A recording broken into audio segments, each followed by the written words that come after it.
From Cape Canaveral Air Force Station, Florida, United Launch Alliance presents live Atlas V launch coverage. At Space Launch Complex 41, an Atlas V rocket is fueled and ready to launch AFSPC-05 for the United States Air Force. Range, go for launch. Roger, go for launch. T-minus 3, 2, 1. Atlas engine ignition. Liftoff of the United Launch Alliance Delta IV Heavy rocket. This is Atlas Mission Control at T-minus 4 minutes and holding. Launch countdown operations are continuing, and the team is not working any issues at this time. We have two 10-minute windows available today. The first opens at 11:05 a.m. Eastern Daylight Time, the second at 12:42 p.m. Good morning, and welcome to Mission Control here at the Atlas Spaceflight Operations Center. My name is Steve Agate. Thank you for joining us.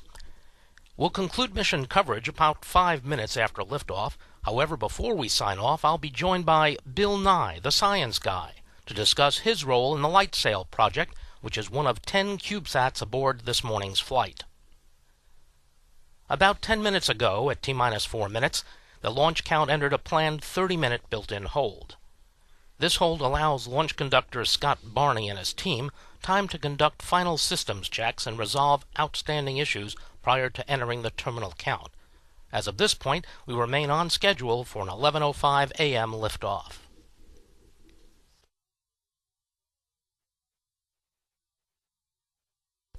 As I just mentioned, Atlas V is launching the Air Force's AFSPC-05 mission. This morning's flight includes the fourth mission of the Orbital Test Vehicle, or OTV-4, as well as 10 CubeSats managed by the National Reconnaissance Office and NASA. Developed by the Air Force Rapid Capabilities Office, the fourth mission of the X-37B OTV will test the performance of an experimental propulsion system. The system was jointly developed by the Air Force Research Laboratory and the Space and Missile Systems Center, as well as a series of advanced material plates developed by NASA. In a manner similar to the Space Shuttle, the X-37B will fly the experiments in space and return them to Earth for an additional analysis following a successful landing.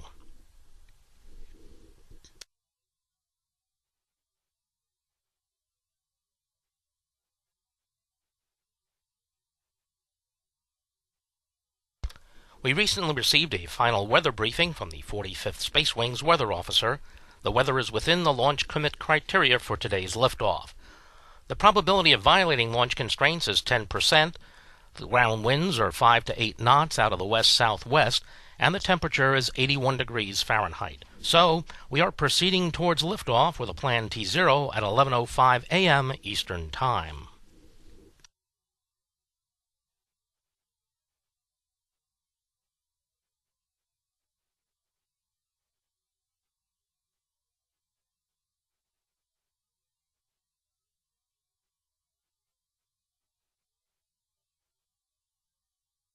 ULA is using the Atlas V 501 configuration to launch the AFSPC-05 mission.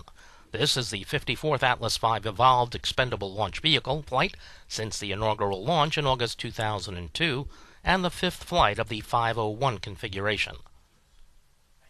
The Atlas V launch vehicle is produced in Decatur, Alabama, and Harlingen, Texas. It comprises a Common Core booster powered by the NPO Ergonomash RD-180 main engine and a Centaur upper stage powered by the Aerojet Rocketdyne RL-10C engine. The AFSPC-05 mission is protected during ascent by the RUAG-built 5-meter diameter payload fairing. On May 7th, the encapsulated payload fairing containing the AFSPC-05 mission was transported to the Vertical Integration Facility, or VIF, and mated to the Atlas V. The VIF is located approximately 1/3 of a mile south of the launch pad. In preparation for launch, the fully integrated Atlas V on its mobile launch platform was rolled from the VIF to the pad at Space Launch Complex 41. This move took place yesterday at approximately 9 a.m. Eastern Time. Trackmobiles are used to transport the Atlas V and its mobile launch platform to the launch pad, a trip that takes about 30 minutes to complete. Once the mobile launch platform reaches its parked position at the pad, the team conducts final securing. Once the pad has been cleared, about 4 hours before launch, the Atlas V is fueled and configured for launch. The Atlas V rocket stands 206 feet tall, or about 21 stories, and weighs more than 757,000 pounds fully fueled. To lift the Atlas V away from the pad, approximately 860,000 pounds of thrust is produced by the RD-180 engine.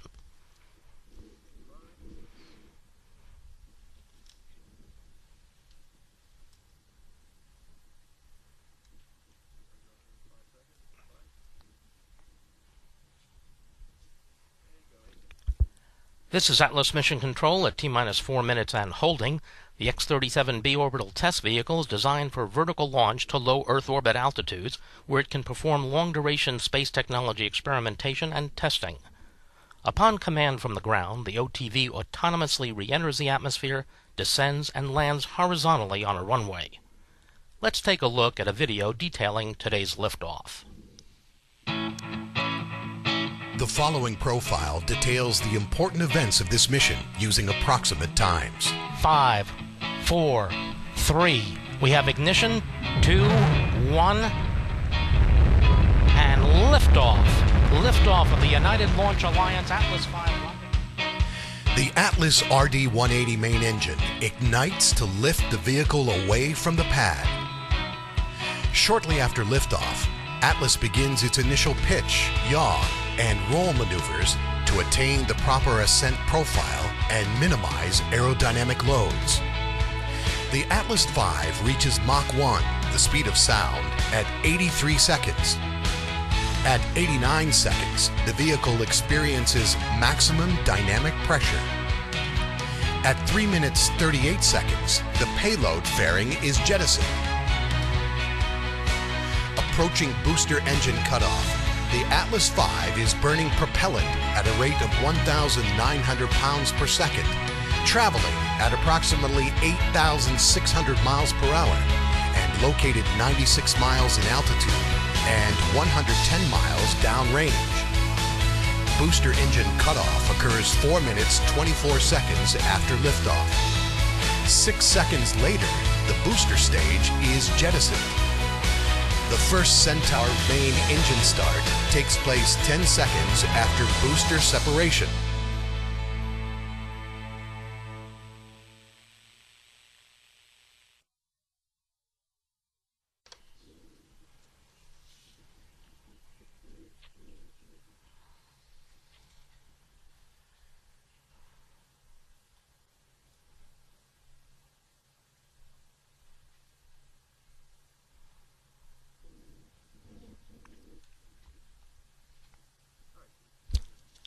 This is Atlas Mission Control at T-minus 4 minutes and holding.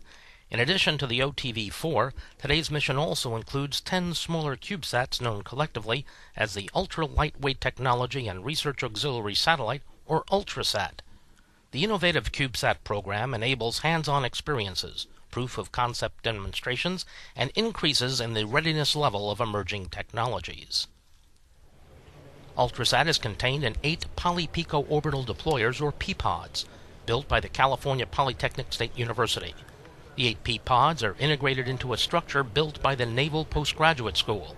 The UltraSat payloads were developed under sponsorship of the NRO and NASA.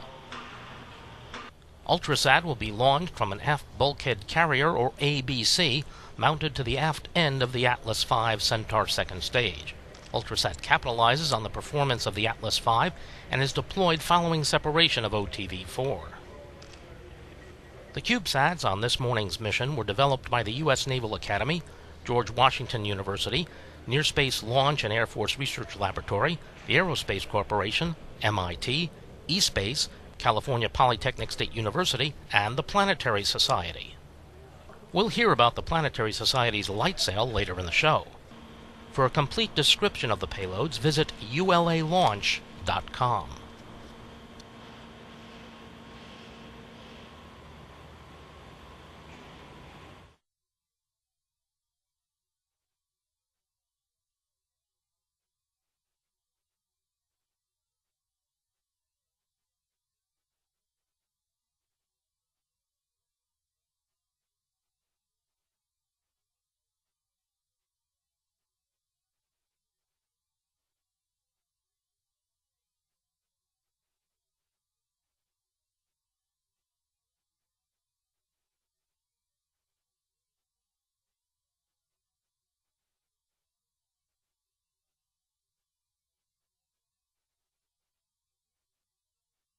Terminal count briefing.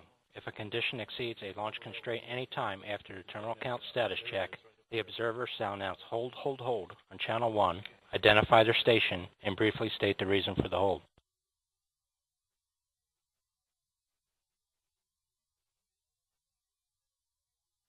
LC CLO. Go CLO. Op 50.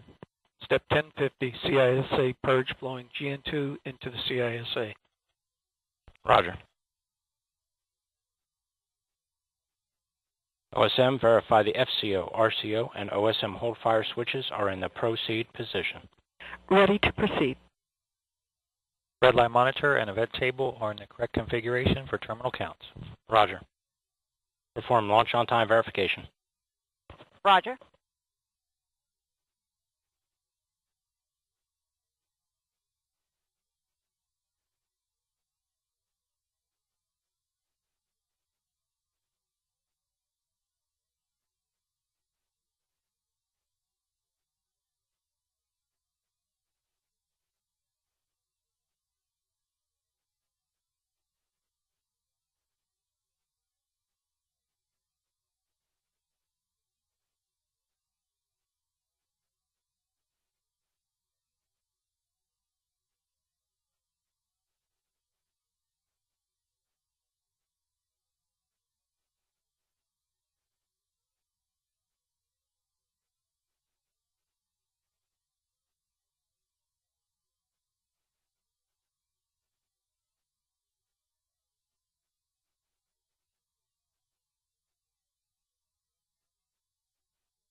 RC, verify solar radiation acceptable for launch. Verified. Launch on time verified. This is Atlas Mission Control at T-minus 4 minutes and holding.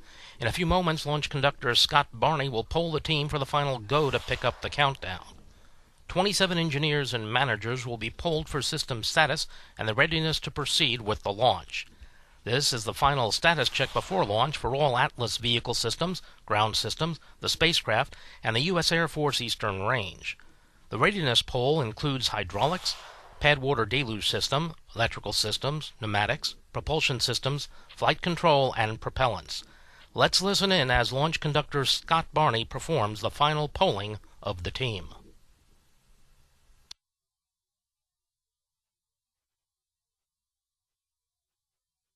Status check to proceed with terminal count. Atlas systems, propulsion.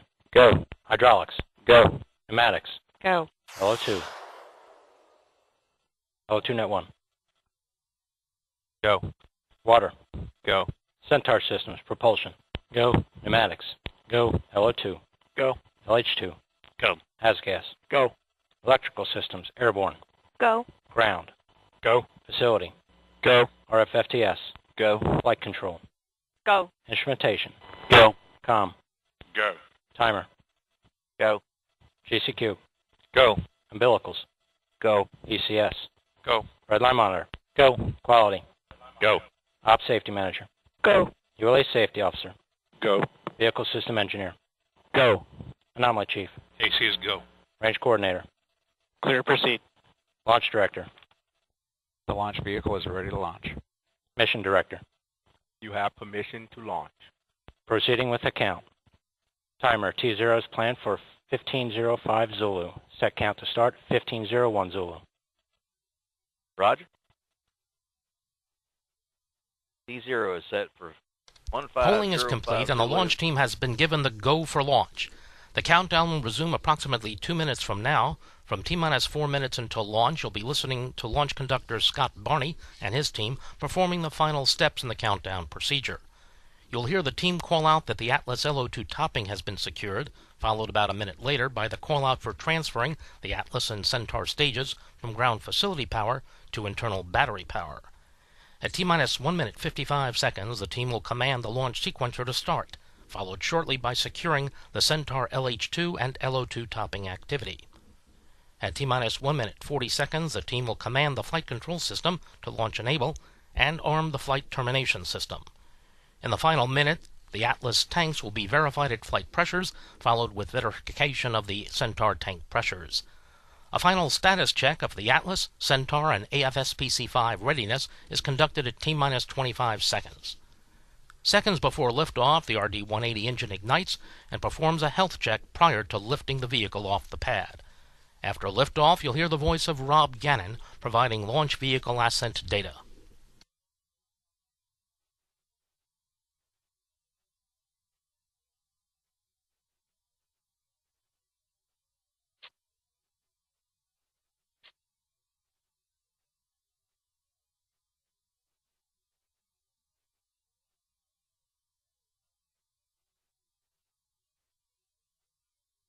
This is Atlas Mission Control at T-minus 4 minutes and holding. We anticipate releasing the hold in just a few moments. 2, 1, mark. T-minus 4 minutes and counting. 355. Ground powers enable.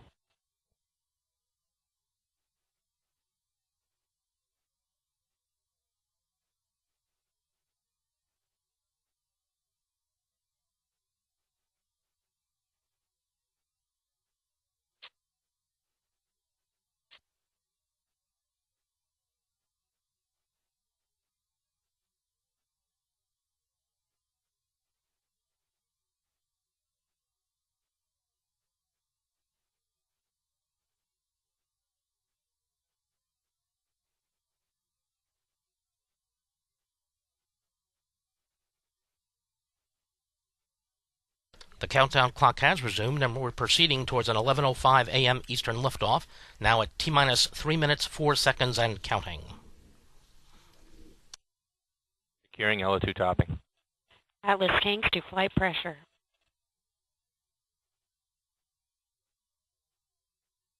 250. FTS internal.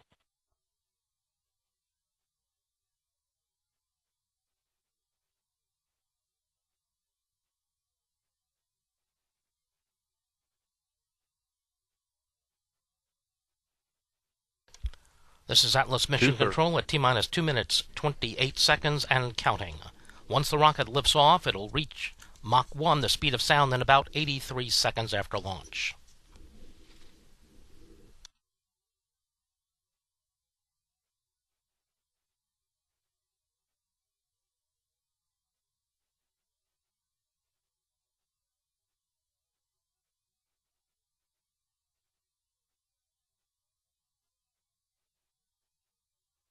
$159. Vehicle internal. Launch sequencer start. $150.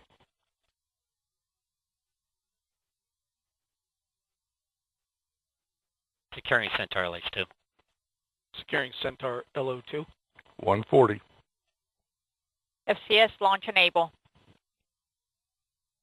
This is Atlas Mission Control at T-minus 1 minute, 31 seconds, and counting. The launch vehicle, payload, ground systems, and eastern range are go for launch.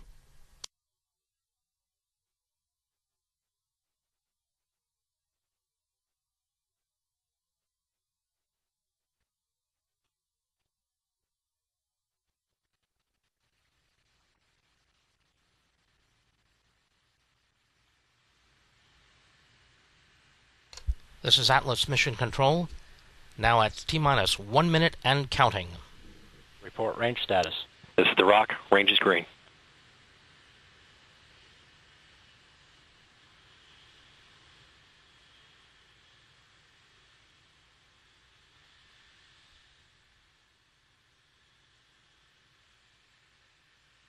$40. Stable at step 3. This is Atlas Mission Control at T-minus 30 seconds and counting. ECS reduced for launch. Roger. 25. Status check. Go Atlas. Go Centaur. Go AFSPC-05. 20. 15. This is Atlas Mission Control at T-minus 10, 9, 8, 7, 6, 5, 4, 3, 2, 1, 0. We have RD-180 ignition and liftoff. Liftoff of the United Launch Alliance AFSPC-05 payload with the Atlas V launch vehicle for the United States Air Force.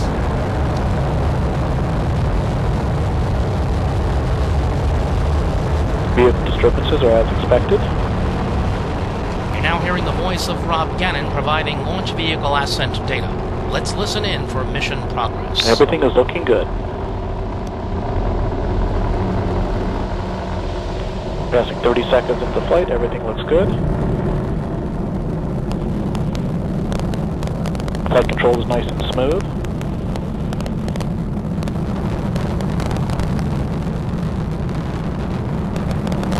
Coming up on 50 seconds into the mission, everything looks good. Flight controls right down the middle, seeing normal disturbances for atmospheric flight.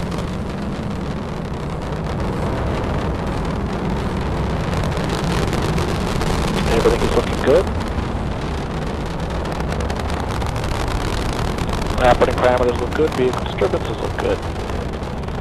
Open loop steering has been active for a while. Looking just fine. Coming up on Mach 1. And OTV is now supersonic. Passing through max Q. Vehicle disturbances continue to be as expected. We have throttled down to 95% of rated thrust right on time. Body rates are smoothing out. Engine operating parameters continue to look good.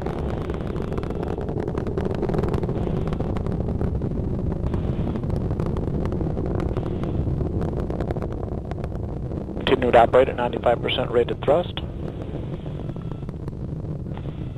20 seconds to enabling steering. Vehicle's flying normally. Engine's operating good.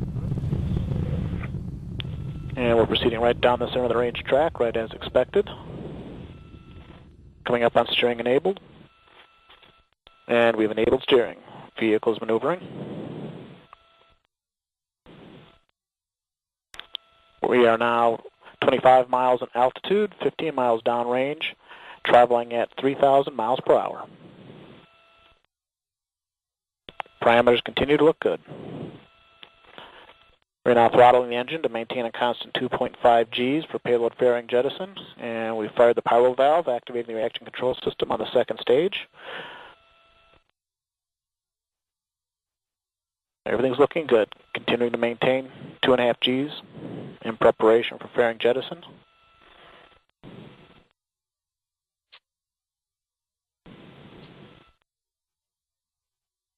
Engine continues to throttle as expected to maintain 2.5 Gs. Parameters looking good.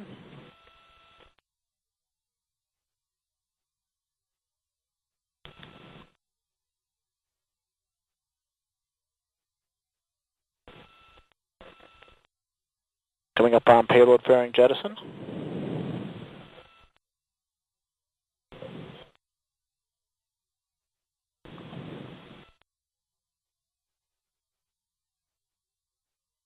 Everything looking good. Getting ready for fairing. We're at fairing set. And CFR deck has jettisoned as well. Engine is throttling back up to 80% rated thrust, right as expected. Vehicle's operating normally. We've started boost phase chill down. We're now entering our constant 4.6 G acceleration phase in preparation for shutdown. Everything looking good. Coming up on shutdown. Boost phase chill has terminated as expected. We have cutoff. Booster engine cutoff coming up on staging. And we have stage separation. Everything looking good. We have pre-start on LOX and fuel. Ignition, full thrust. The RL-10 is up and running normally. Good start signature. Operating parameters for the RL-10 look good.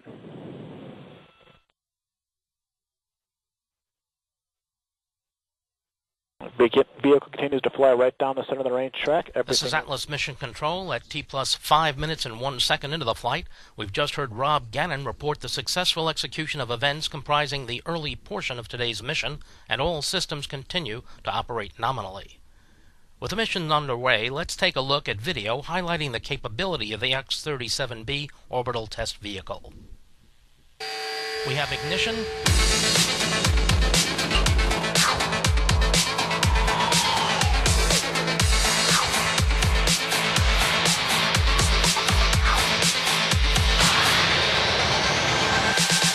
This is the X-37B. The Boeing-built X-37B Orbital Test Vehicle, or OTV, continues to make history as the first unmanned vehicle to return from space and land on its own.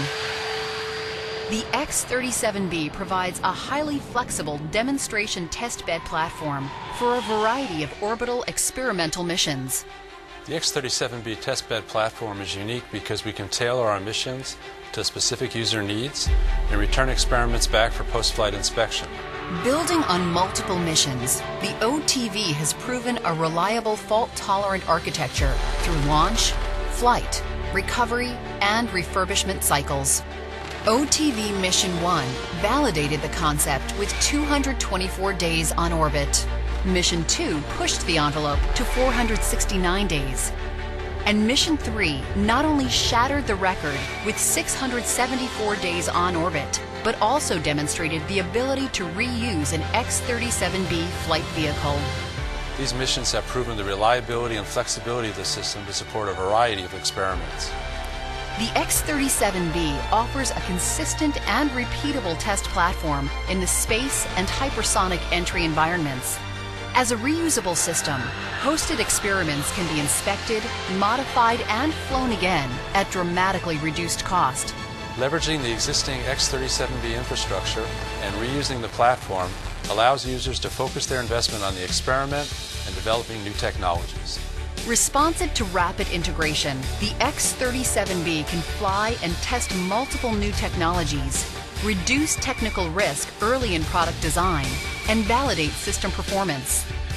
Integrated experiments leverage onboard power, telemetry, orbital maneuvering, thermal and attitude control to enhance test parameters. The partnership between Boeing, Space Florida, NASA, and the Air Force is establishing the capability for the X-37B to launch, land, and process for reflight at Cape Canaveral. This will further reduce cycle time, providing even more responsive access to space. Ready to fly tomorrow's next-generation space-based technologies, today's X-37B enables affordable access to orbit. The reliability, reusability, and responsiveness of the X-37B will fundamentally change how we perform future space missions.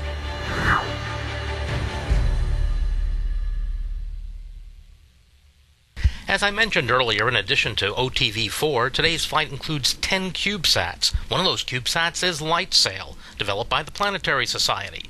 And I'm pleased to welcome Planetary Society CEO and science guy, Bill Nye. Thank you, Steve. It's great to be here. Well, Bill, thanks so much for joining me. It's a thrill and an honor to meet you. We're in the control center, for crying out loud. How cool is this? Doesn't get much better. Do we call this mission control? Absolutely. It's cool. Okay. The Planetary Society has a CubeSat named LightSail on today's mission. Now, would you give us a quick overview of the project? Yeah, so this may surprise you, us, anybody, but light has momentum, even though it has no mass. So if you can get, I mean, it's even when we're sitting here and light's hitting us, impinging upon us, we are getting a tiny, tiny, tiny push from the photons. Well, if you're out in space where there's nothing to stop you, and you have a big enough object, big enough sail in this case, and a low enough mass spacecraft, it gets pushed. And so Carl Sagan, my old professor, talked about this in 1976. They wanted to have a mission to catch up with Comet Halley, Halley's Comet. And that mission was canceled in exchange for the space shuttle. I guess there were some other technical problems. But the guys involved were Carl Sagan, Lou Friedman, my predecessor at the Planetary Society, and Bruce Murray, who was the head of the Jet Propulsion Lab at that time. And they wanted to have a solar sail to prove that the technology would work. It's one thing to sit in physics class and show that this should be possible, but it's another to really do it. As Tex Johnston, the test pilot on the Boeing 707, said, "One test is worth 1,000 expert opinions." So those three guys started the Planetary Society in 1980. I joined. I've been a member ever since. And then I joined the board in 1997, and everybody has been talking about a solar sail since then. I mean, since 1976, people have talked about solar sails. And so the Planetary Society got some funders, especially Ann Druyan from the Carl Sagan's estate, Ann Druyan's Carl Sagan's widow, from his estate, and we tried to fly in 2005, Cosmos 1, but it ended up in the drink. It's in the Barents Sea, somewhere in the Arctic Ocean.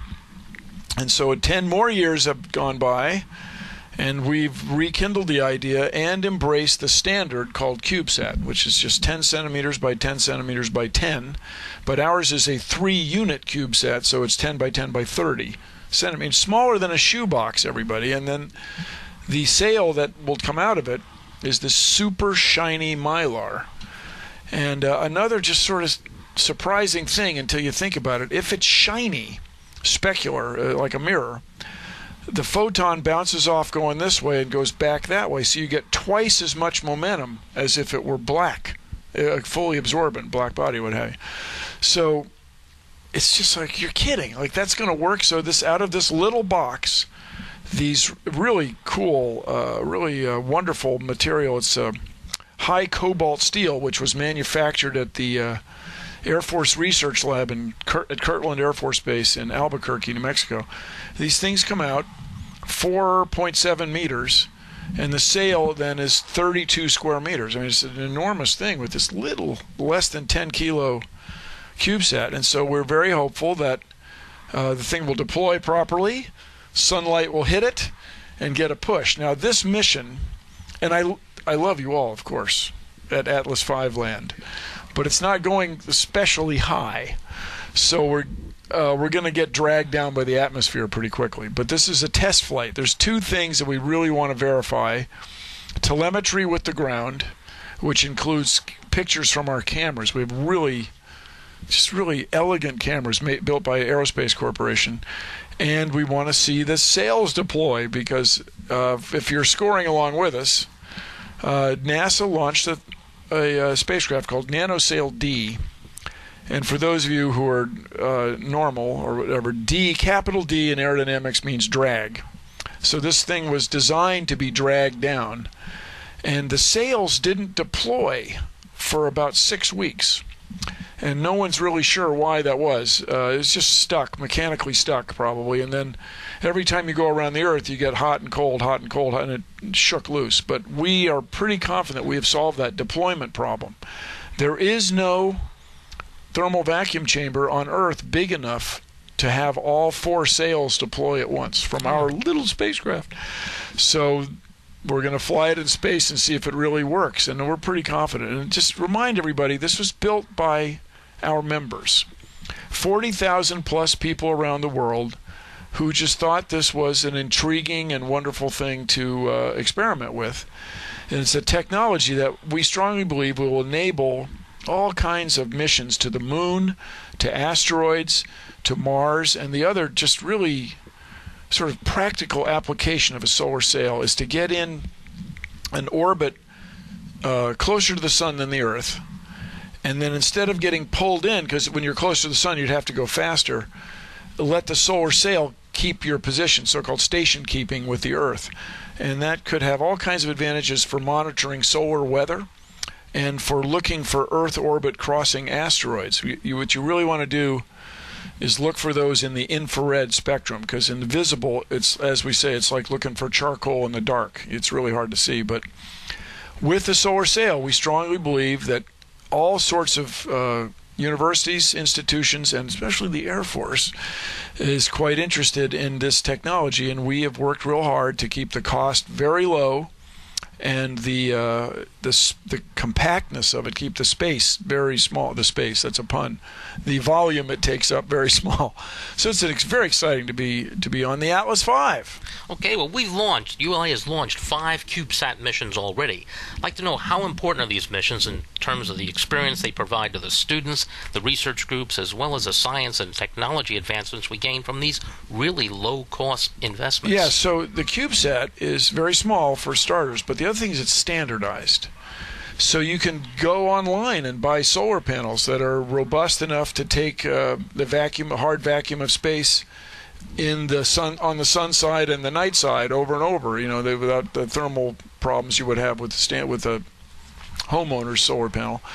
And you can get electronics, you can get software, you can get software modules, and these things are becoming standardized, which has enabled universities.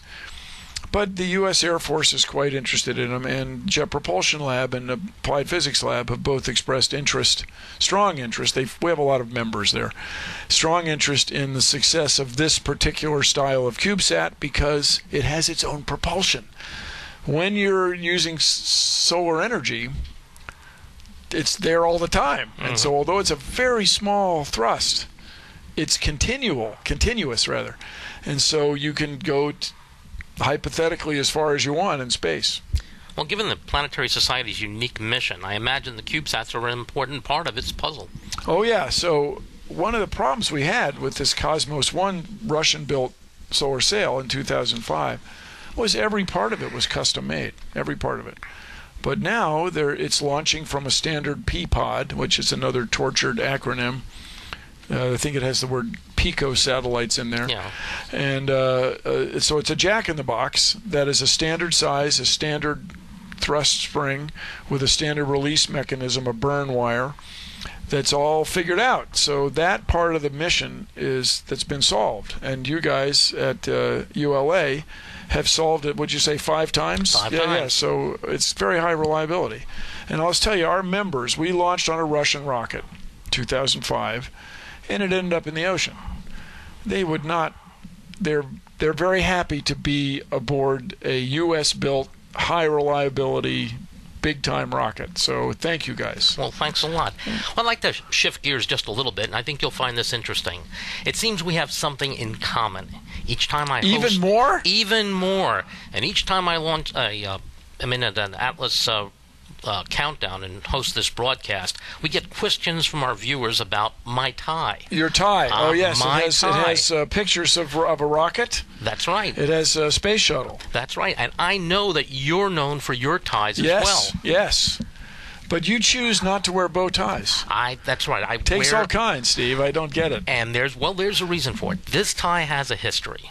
And the history of this tie is, in 1998, when I was working on the other side, I was one of the folks that...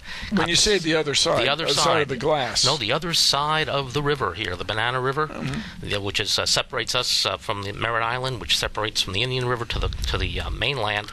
The NASA missions are launched on the other side. We're actually on Cape Canaveral. Yeah, so we're on an Air Force base. We're on an Air Force working in the civilian zone. That's correct. Yeah. And I got to work on the STS-95 mission. I got this tie when I was actually called upon to set some of the switches up on Discovery for John Glenn's flight. So you threw some switches. That's correct. It didn't go wrong. Everything went well.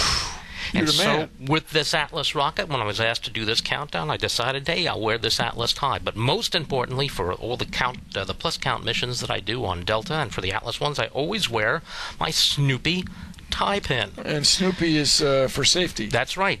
Since now, let me 1967. ask you, I don't need to know. I haven't seen every broadcast, but when you wear the tie, do you also wear a shirt? Yes, I always wear a shirt. I'm sure you could pull it off, but I think it would distract some of the viewers. A white shirt for the Atlas missions and a blue shirt for the Delta missions. I'll take there's a reason for that. And there's a reason for that, Why too. Is that? Well, the white shirt is our ULA launch shirt for Atlas for me. Oh, it's got ULA inside. Absolutely. Yeah, well, there you go. One more thing for our viewers to see. Yes. And we don't need to see much more, Steve. Well, there's a blue shirt for the Delta missions, and that's a different tie that was picked out by my wife Maria and daughter Carolyn. Oh, it's blue for Delta Blue and green for Go. It's a lot. So this one has stars, and it's actually made from the Sophia straight tie. Sophia was a Stratospheric Observatory for Infrared Astronomy. It's a 747 special performance with the double hinge rudder. And they open the door in the stratosphere and take pictures of planets, celestial objects. So it's a space tie. Well, Bill, I want to thank you for being here. Oh, no, it is I who must thank you. And seriously, our members of the Planetary Society are very excited to be on an Atlas V. I'm not joking you. You know, we had, in 2005, as part of the legacy of Carl Sagan, Andrian, his widow, and Discovery and these other entities funded the Cosmos 1 solar sail, which was built largely in Russia and flew on a Russian Cold War repurposed submarine rocket, like for real. And it ended up in the Barents Sea, which is somewhere in the Arctic Ocean. It's a region of the Arctic Ocean. And our members expressed a lot of concern about that. And so everybody's very happy to be on this very reliable, time-tested,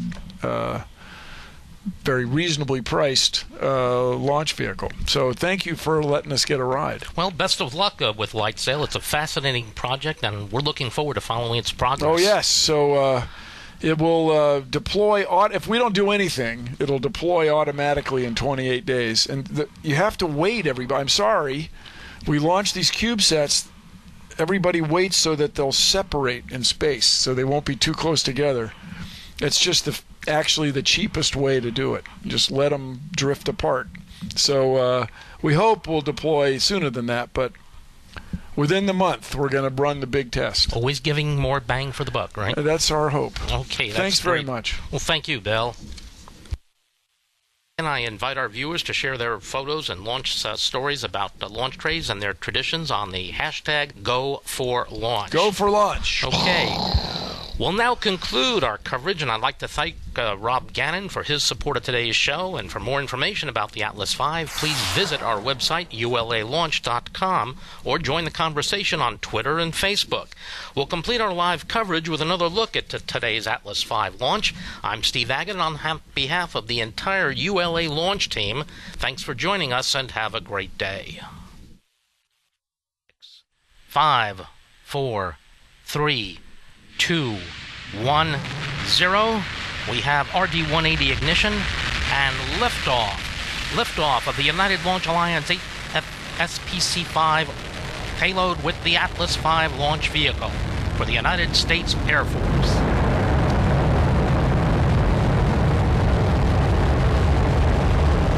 Vehicle disturbances are as expected. You're now hearing the voice of Rob Gannon providing launch vehicle ascent data. Let's listen in for mission progress. Everything is looking good. Passing 30 seconds into flight, everything looks good. Flight control is nice.